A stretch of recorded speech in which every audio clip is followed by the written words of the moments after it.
when they took office before the war, in December 22, they had a master plan to weaken the free press in the country, and they are doing it as we speak. Really? Yes. Prime Minister Netanyahu did not give an interview in Hebrew, journalist interview in Hebrew, since March 21. No. Yes. All right, new episode of Jung Naiv. We are on the road, and who are you? I'm Anat Saragusti. I'm a journalist by profession, and in the last few years I ran the press freedom department at the Union of Journalists in the country. And can you tell us where we are right now? You are at my tiny apartment in the center of Tel Aviv. Thanks for having us. What do you do at the union? Why is there a union for journalists in Israel? Oh, why? Yeah. Journalists needs to be unionized. I mean, I think every worker should be unionized. I'm pro unions. Well, I mean, you can have unions at the the press station or the radio station, but you need a union for all journalists? Yes, because we usually run the collective bargains at media outlets with the Union of Journalists, with our chapter in each media outlet. And how is it going? How's the situation, the economic situation for journalists? Bad, like all other journalists all over the world, of course. I guess so. I mean, journalists are poor. Salaries are not that high. I mean, except if you're, a big talent or something. There's a joke in German, like you only are rich as a journalist when you have rich parents. Otherwise, don't expect to make any money. There you go. You have the answer. Yeah, the situation is not good. I mean, globally, there is no economic sustainability for media outlets unless you work at the public broadcaster. Then they're doing much better, or you have a very, very rich oligarch behind the media outlet. Did you work for some oligarchs in your life? Never. Why? First of all, I totally support the public broadcaster. I worked there for several years. I started my career at a very small lefty weekly news magazine, actually founded and edited by a German descent. Really? Yes. Uri Avneri. Never heard of him. Google it. What was the magazine? It was a weekly news magazine that was doing a lot of investigative journalism, that was really independent, didn't belong to any, party or group of power or reach anybody. It was sustainable. It did a lot of investigative journalism that really shook the country. And we were a very small staff. I began as a photojournalist, and then I started writing. So I was a team of one person who could really, do the pictures and the text as well. It was really very, very efficient for the magazine. Sure. That's how I started my career as a local newspaper. You took pictures, so you make money on the pictures, and the text was optional. Okay, the text was important, but then it was a very, very good school of journalism, because the ethos was that you serve only the public and the public's rights to know, and you are not afraid of anybody, and you don't give any, you don't bend any of your journalist values. For power, you speak truth to the power. We really did that. We were not that popular, but we felt that we have a mission, and we are doing a mission. And then it was shut down because of economic reasons, because the government banned advertising in the magazine. It tried to shut it down. It didn't like it to be so criticism to the government. Explain how the government can, regulate advertisement in your magazine. it doesn't regulate, but it avoided subscription to, public workers or soldiers, or, this is part of the business plan of every magazine. It didn't ban advertisement, but it created a climate that, commercial companies did not advertise at the magazine. Eventually, it was shut down, and then I was one of the founders of the first commercial television in the country, which is now Channel 12. It's very, very powerful. It's highly distributed, and so I was there for many years.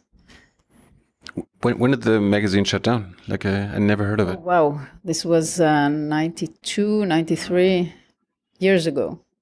Like, I read you were the first Israeli journalist who interviewed Yasser Arafat in Lebanon, right? Yeah. Can you tell us the story how you got that interview and how important was it in the Israeli public? Well, Yasser Arafat was then the head of the PLO, the Palestinian Liberation Organization.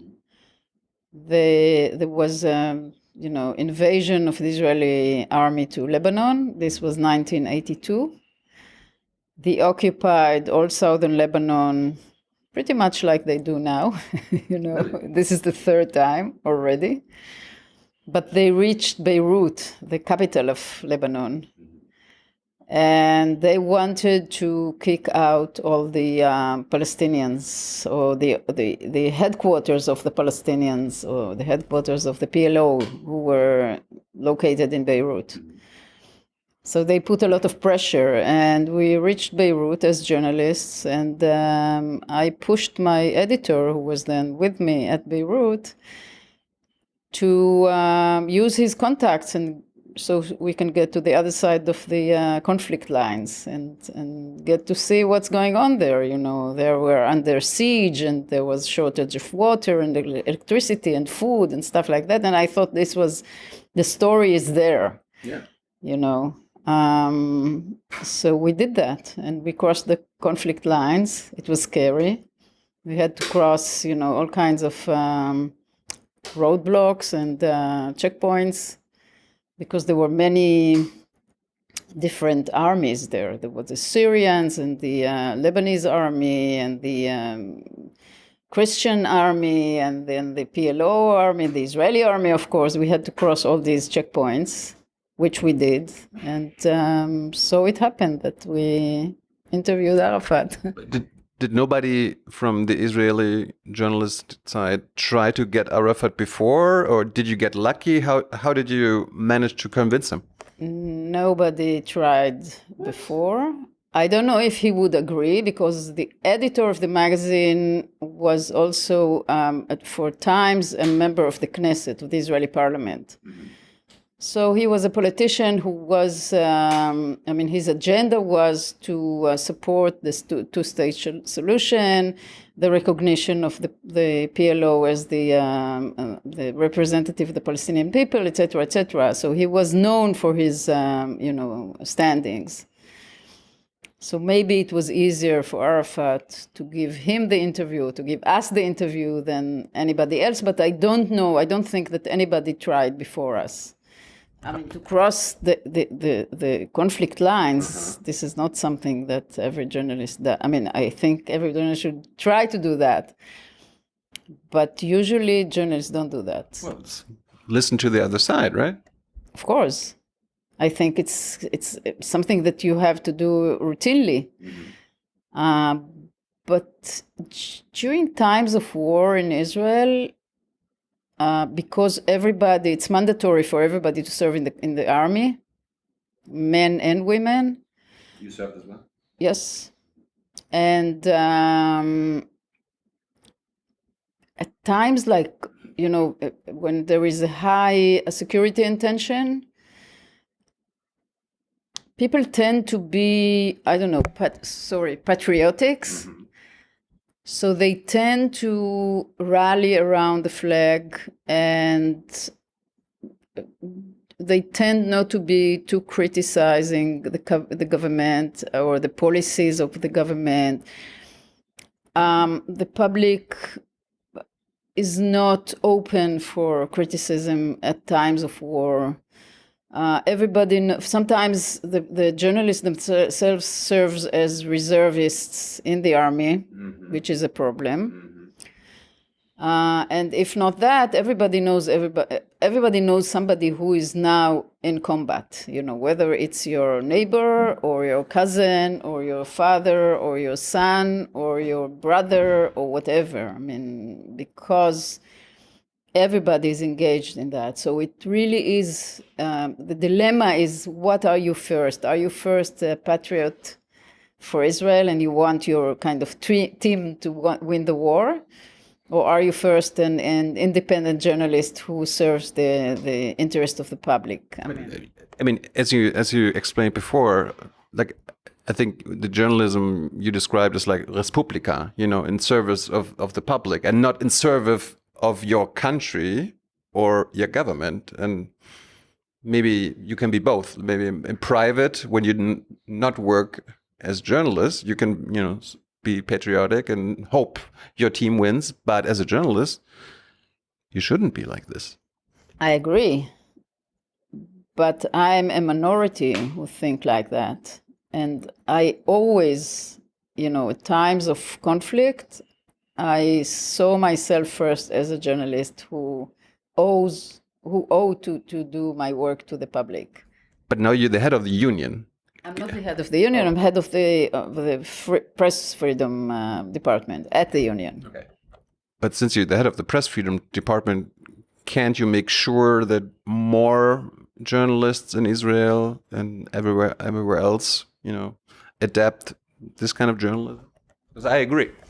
Can you force a journalist to do something? No, you can't. I mean, every journalist has an editor, and the editor has to demand what the editor has to demand. I have no power on the content of the editorial, You can have good arguments or the better arguments.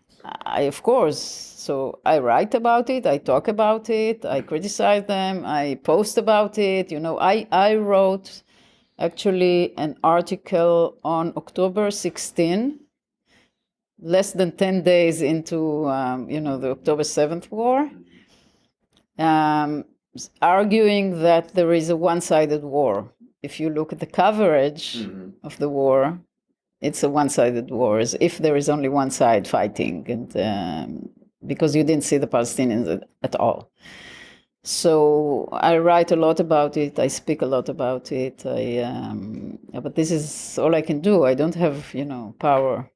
But it sounds like it hasn't much changed in the last 50 years. Well, this war is... In times of war? Yes, but the other wars and the military campaigns were much, much shorter. So towards the end of this, the longest one was in 2014 in Gaza. It lasted 51 or 52 days. So towards the end of this military campaign, they started to show a little bit what's going on the other side of the conflict lines among the Palestinians. But this war, first of all, the intensity of the war, the magnitude of the events, the fact that the majority of the Israelis are traumatized by the October 7th massacre. It really is, it's overwhelming emotionally for most of us. I mean, one of my best friends was murdered on October 7th in one of the kibbutzim. And she was a peace activist, very, intensive peace activist, and known for that. Mm-hmm.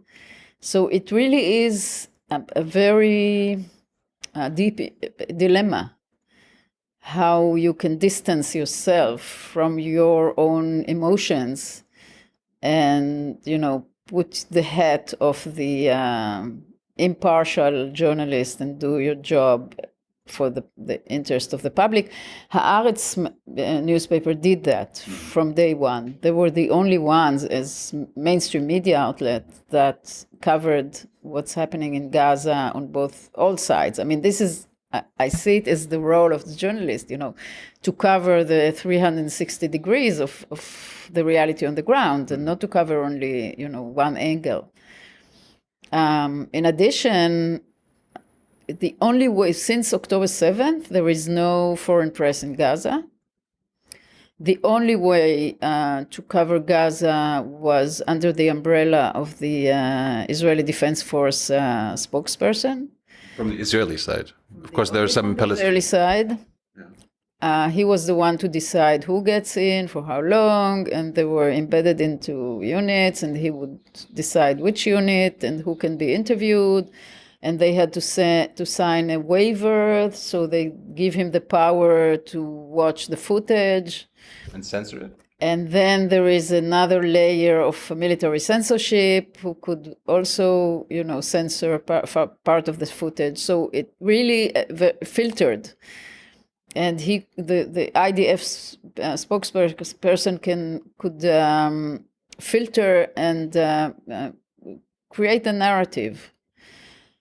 On the other side were Palestinian journalists who really were risking their lives, literally risking their lives. More than 200 of them were killed. And they were under threat. I don't know if they could get everywhere. I followed a few, Instagram bloggers and to see the picture, to see what's going on. So usually the wars were shorter, and then you could get back to normal. Now you can't get back to normal, and Israel still bans the ability of foreign press to get into Gaza. And so... Why do you think that is? I think they don't want anybody to see what's going on. I mean, people know what's going on there. We've seen satellite photos. We've listened to evidence, testimonies. People went there. People speak about there. The Palestinians are willing to show what's going on there. But it's easier for Israel to say that they are not reliable because they are under the control of Hamas. Mm-hmm. So not everything they say is the whole truth, and sometimes Hamas controls the narrative, and things like that. When an independent journalist for CNN, BBC, German television would go in, they will not be able to say, that it's false and fake and manipulated. I was thinking about, if the argument is, okay, the Palestinian journalists, they only show propaganda from the Hamas point of view, why not let in, foreign media who to counteract those claims? Yes. Actually, the Foreign Press Association in Israel filed a petition to the High Court of Justice, and we at the union joined them as amicus of the court, saying exactly that. You should let the journalist in, because this is the only way to show the truth. Because journalists know how to collect evidence, they know how to interview people, they know how to weigh truth against false and then fake, etc. This is the profession. Mm-hmm. But until now, they denied it. They declined every attempt. I don't know when eventually, people would go in and see the magnitude of the destructions and, the death toll. Does an Israeli journalist have any choice? If they want to go to Gaza, they have to go with the IDF? Only. And then they have to agree to be censored? Yes. Also, there's no other choice? Only one choice, also foreign press, right. Coming from Israel. Mm-hmm. And there is no access to foreign press unless, under the umbrella of the IDF spokesperson. And these are the conditions. I think that in the last few months, nobody can get into Gaza, journalists. I didn't see any footage from coming from the IDF. And Israeli journalists are not fighting it, because in the entire world, Israel, is becoming more and more isolated. Let's leave out America and Germany and all this, but most of the world thinks there's a genocide going on, which is like one of the worst crimes. And Israel says that's not what's happening. And I think, like, as a journalist, and even if you're patriotic, you know, you want your team to win, then you also want your team not to commit genocide. Why? Like, I don't get why they're not fighting, you know, to counteract this, maybe. You're right. I don't understand either. But since we represent the majority of the journalists in the country and we joined this petition to the High Court of Justice, it's like the journalists were joining the petition. You know, it's not that they're not oblivious to they didn't stand on their feet, you know, to fight this ban. I didn't see any, you know, comment on television or elsewhere why the IDF, they are not challenging the decision of the IDF not to allow journalists in. Not that I heard of, maybe they did here and there, but it was not very powerful. They didn't echo it as they could. The story, the definition of genocide is something that Israelis cannot swallow.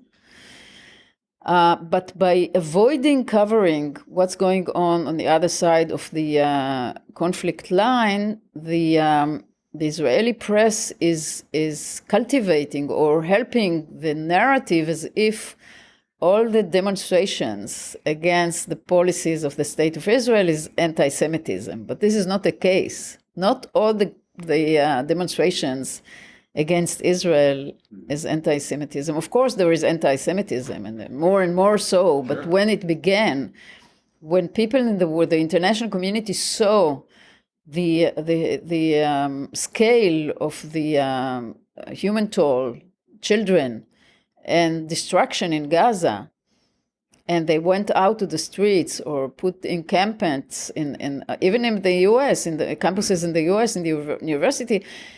This was not an act of anti-Semitism. This was an act of criticizing the policies of the State of Israel vis-a-vis the Palestinians in Gaza, and, you know, the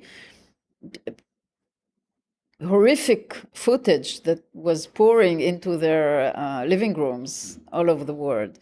In Israel, they didn't see any of it, and when they felt like they were forced to show, you know, when there was starvation, suddenly in Gaza, and children were dying of starvation and malnutrition.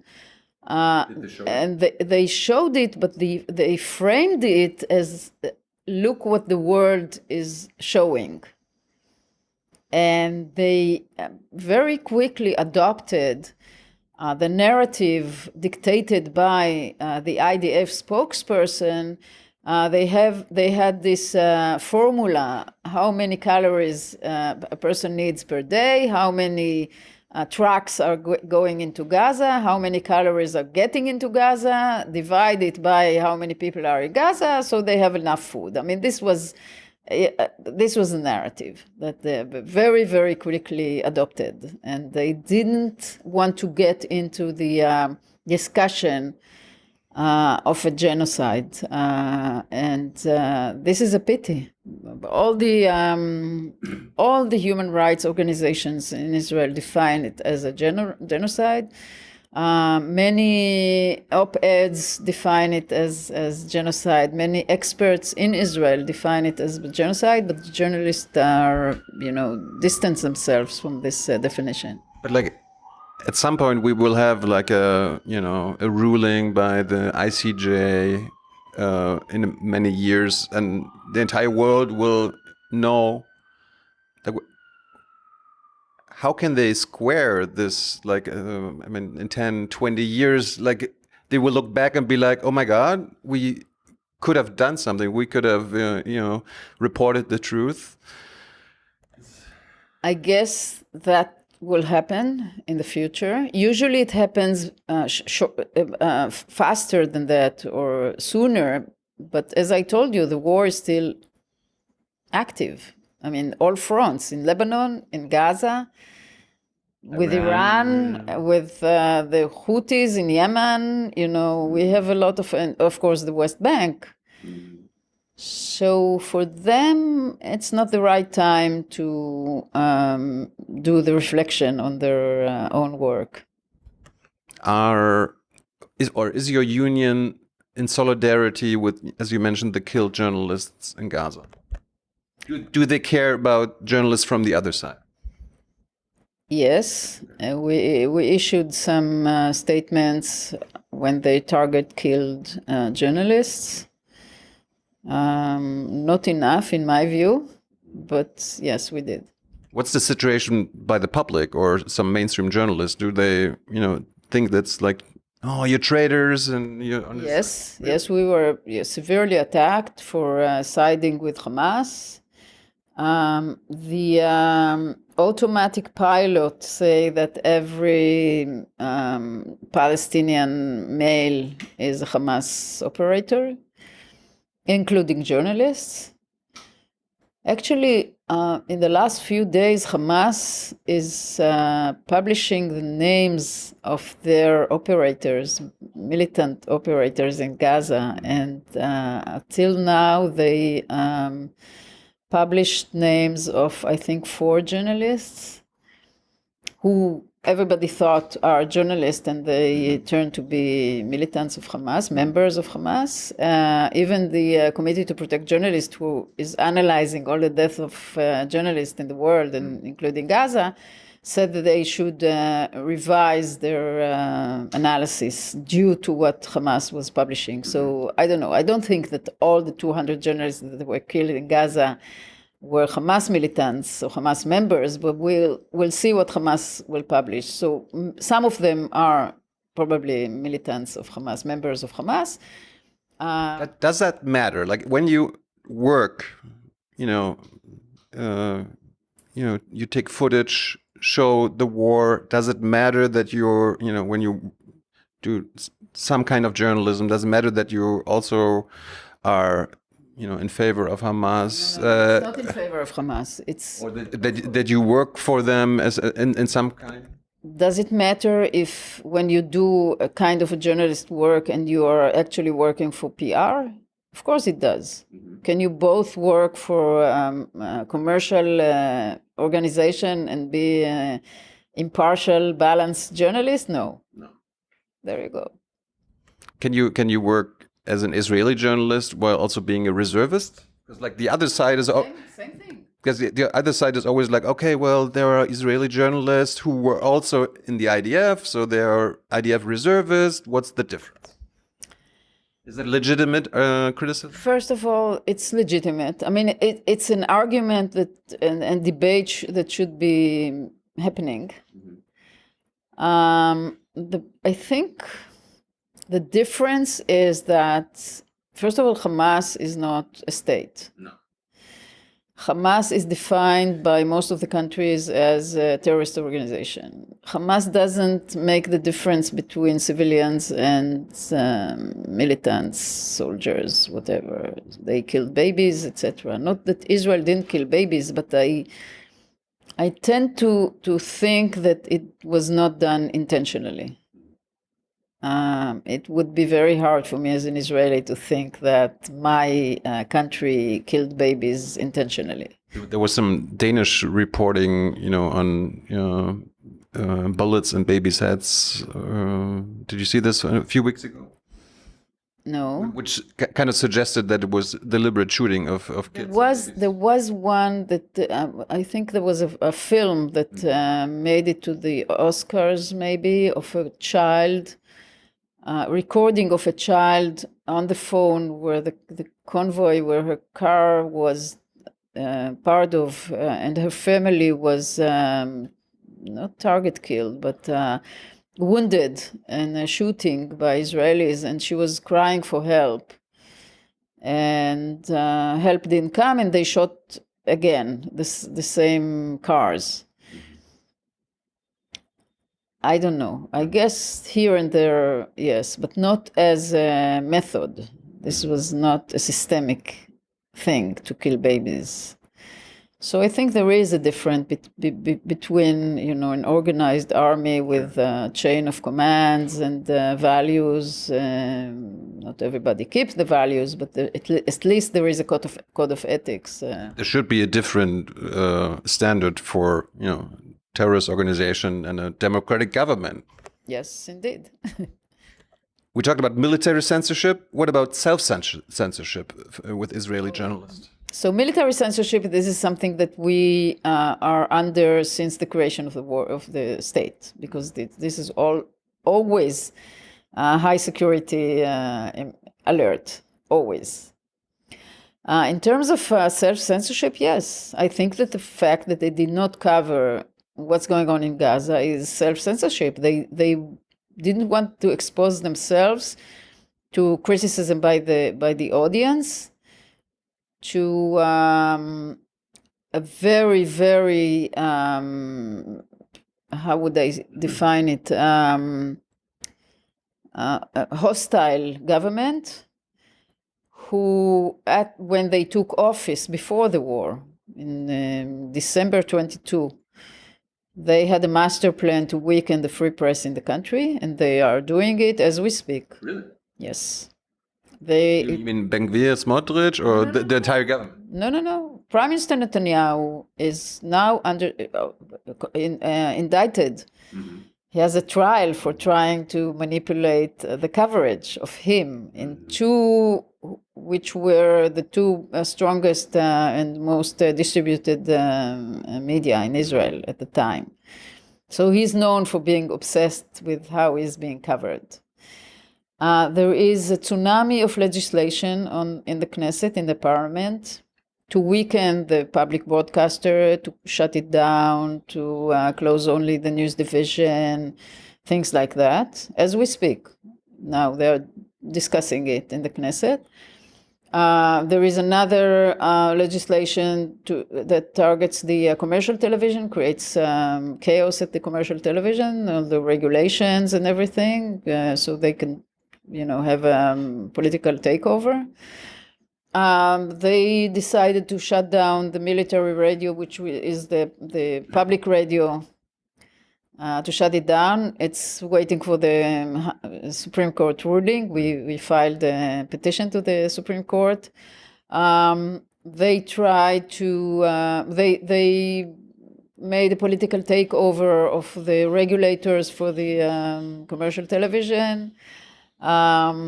They tried to make a political takeover of Channel 13 news. I mean, they try, but are they going to be successful, do you think?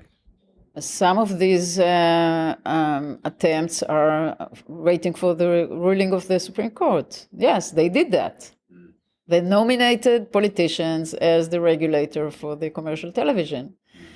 And we filed a petition to the Supreme Court, and now the Supreme Court has to decide whether to, right now they froze the decisions of the government. Does the Israeli public care about it? Are they being informed by the free media about these undemocratic attempts?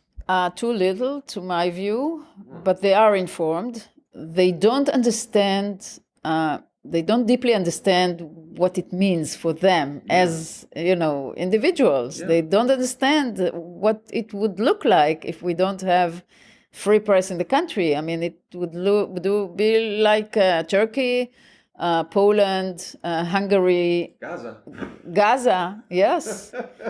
They would know what's happening. There is one minister who sued Channel 12 for investigative journalist piece for 12 million shekels. Yes, he's very rich. He can pay the fee for the suit, 12 million.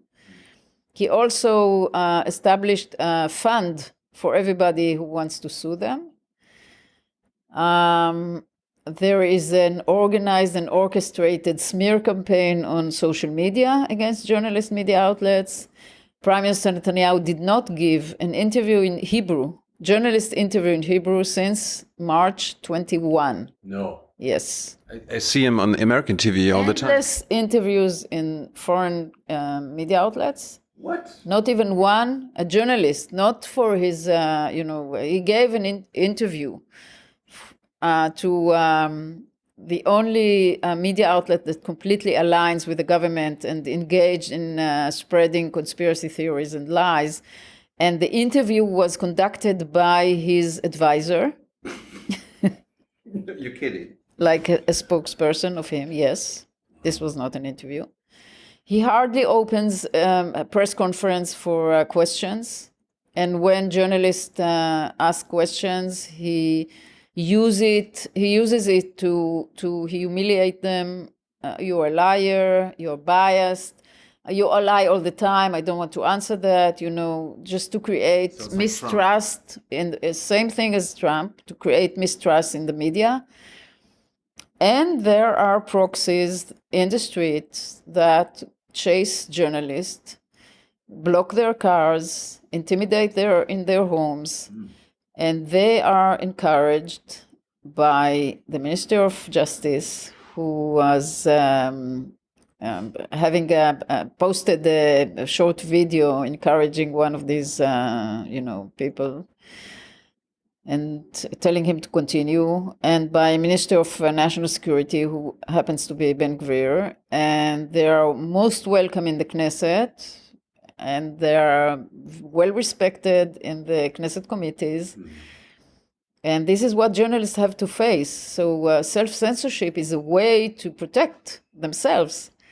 They don't want to get into this minefield and be... They also have to protect the democracy. So it really is a dilemma. How to do that when you are targeted by this poisoning machine orchestrated by Prime Minister Netanyahu himself.